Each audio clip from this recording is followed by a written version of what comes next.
If there's one thing the media loves, it's controversy. With a rematch against his former team just around the corner to kick off the season, the Panthers quarterback Baker Mayfield is pretty much the perfect victim to target right now. Did he do what they're saying he did? If you want to find out, make sure to stick with us. Anyway, let's dive in. First things first, what's this rumor everyone's talking about? It all started during an episode of the podcast Around the NFL. NFL Network's Cynthia Frelund claimed that Mayfield told her he was going to F up the Cleveland Browns team, a team he's been having a feud with lately. Frelund was on the field right after the game against the Bills preseason game 3. She went right up to Mayfield, told him she was really excited to meet him, and then told him to go kick some butt, especially in week 1. The conversation goes a little colorful after that, where Mayfield uses a few expletives in his response. Then when Frelund told him that she hoped he was ready for him, she said that Mayfield fired back with, "I'm gonna F them up." Them being, of course, the Cleveland Browns, and reference being towards their week 1 matchup. Now,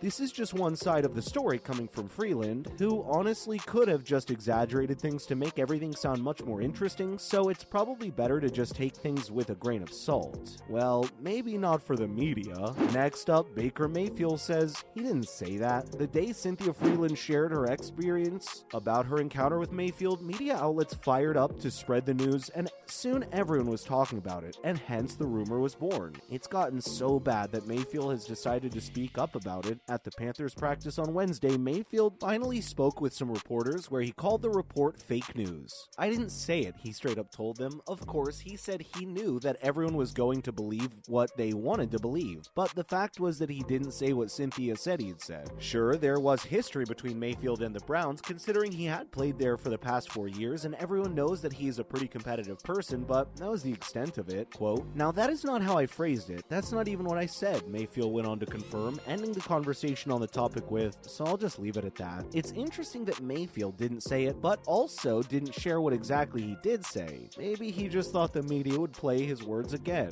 Coming up, Cynthia Frelund changes her story. After Baker Mayfield shared with the press that he didn't say the word effed up, the Browns' Cynthia fired back with an explanation of the encounter, but this time she changed a part of the story. In a conversation with ESPN, Frelund told them that Mayfield had just reiterated her own words of encouragement back to her, which were pretty much to F them up. Specifically, she said that he echoed it back. This is a huge difference compared to what she said in her original story on the podcast. There, she was very clearly saying that Mayfield himself said the words that he would F them up, but now she's saying that he just echoed it back when she said it to him, even though it was somewhat in the same spirit. It's just not adding up. Either way, Cynthia's not backing down. In a recent tweet, Frelund said this whole controversy was silly and not to make it more than it was. She then went on to tweet to detail the conversation once more, specifically, quote, "I was wishing him good luck colorfully. He agreed with me colorfully. What do you expect anyone to do in this situation?" And then Wednesday, Mayfield confirmed that he did talk with Frelund and that yes, she did make the comment, but he just agreed with it. He wasn't the one who said it first. Moving on, what do the Browns think of this whole scenario? Long before Mayfield could clarify the whole situation, Browns star rusher and Mayfield's former teammate Myles Garrett had already weighed in on the situation. Interestingly, he wasn't really mad about Mayfield's comment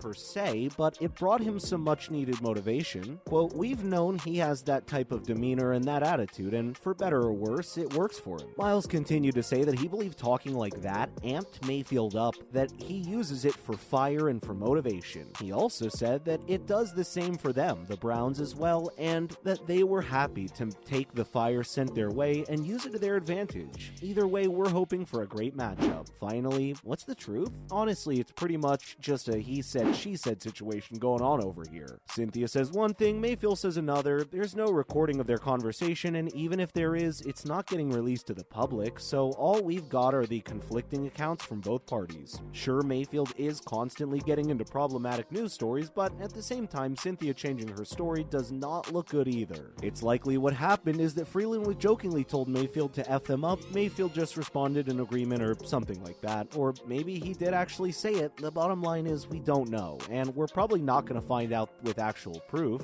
Honestly, who cares? What we do know is how week 1 is going to turn out. Now that's something worth talking about. Now moving on to other news, first up, NFL World react to the Gisele Bündchen departure news. Looks like there might be some trouble in paradise up in the Tom Brady household. The iconic NFL quarterback is said to be at odds with his wife, supermodel Gisele Bündchen, about whether he should continue to play football. Brady at age 45 retired earlier this year only to resign a month later. He then excused himself from training camp claiming personal reasons. According to page 6, Brady and Gisele are currently engaged in an epic fight which has resulted in his wife bolting out of the complex. According to a source close to the matter, there is trouble in their marriage as a result of his choice, with Gisele having to constantly be with the kids. While Brady's taking care of his NFL obligations, Brady's previously stated that his family would be the determining factor in his eventual retirement, and it looks like he defied Gisele by unretiring. It's never a nice thing to hear of a failing marriage, and many people sympathize with Tom Brady as he deals with personal troubles while preparing for the new season, which begins in just over a week.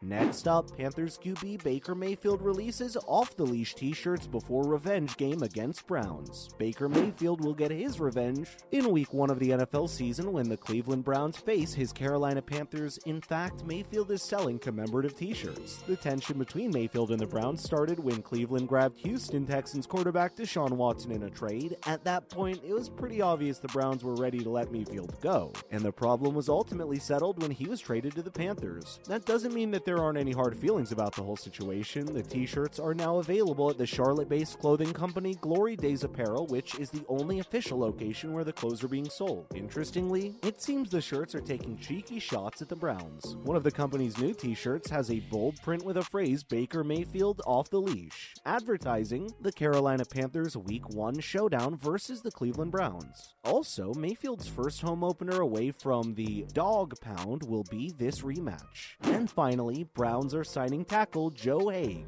Watch out everyone, Haeg is coming to Cleveland. The Browns are adding depth to their offensive line ahead of their Week 1 game against the Carolina Panthers. According to the NFL Network, Cleveland has signed veteran Joe Haeg following a workout with the club. The specifics of Haeg's new contract with Cleveland were not immediately revealed though. This agreement actually came after Haeg was released by the Steelers on Tuesday after spending the whole 2021 season in Pittsburgh. Before signing with the Browns, Haeg visited the Las Vegas Raiders as a free agent. While he's demonstrated flexibility by playing both tackle and guard, Haeg's addition provides Cleveland with extra bodies to tackle, especially while starter Jack Conklin recovers from knee surgery. Haeg will be joining a tackle unit that includes Jenrick Wills, James Hudson III, and Chris Hubbard. Alex Taylor is also on the Browns practice squad. That's a wrap for this video. Do you think Baker Mayfield's telling the truth? Let us know in the comments below. Make sure to give this video a thumbs up and subscribe to our channel for more videos just like this. Thank you so much for watching. We'll see you in the next one.